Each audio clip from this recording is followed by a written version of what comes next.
कौम का बेटा जिसे कौम फख्र से याद करेगी, मेजर अदनान अपने साथी को बल्कि अपने सबऑर्डिनेट सिपाही को बचाते बचाते खुद जामे शहादत नोश कर गए और पूरी दुनिया ने वो मंजर देखा जो शायद सिर्फ खाकी वर्दी पहनने वाले पाकिस्तानी फौजियों के अंदर है, जो अपने साथी को बचाने के लिए खुद उस पर लेटकर गोलियों का निशाना बन जाते हैं। मेजर अदनान की शहादत के मुतल्लिक खबर सामने आई तो सोशल मीडिया पर हर पाकिस्तानी का दिल अश्कबार हो गया। पाकिस्तानी कौम ही ऐसे बेटे पैदा कर सकती है।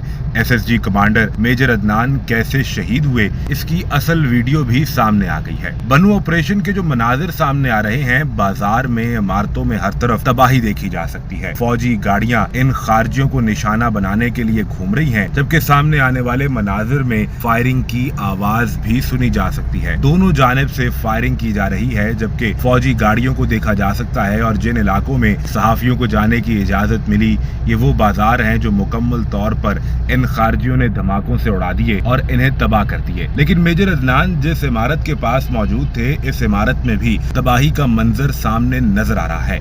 मेजर अदनान का एक सिपाही जख्मी हो गया। खारजी 2 फीट की दूरी से भागकर करीब आता है और इस जख्मी सिपाही को शहीद करने की कोशिश करता है। इसके सर पर खड़े होकर गोली चलाने की कोशिश करता है, लेकिन मेजर अदनान अपने सिपाही के ऊपर लेट जाते हैं और अपनी जान की हरगिज परवाह नहीं करते।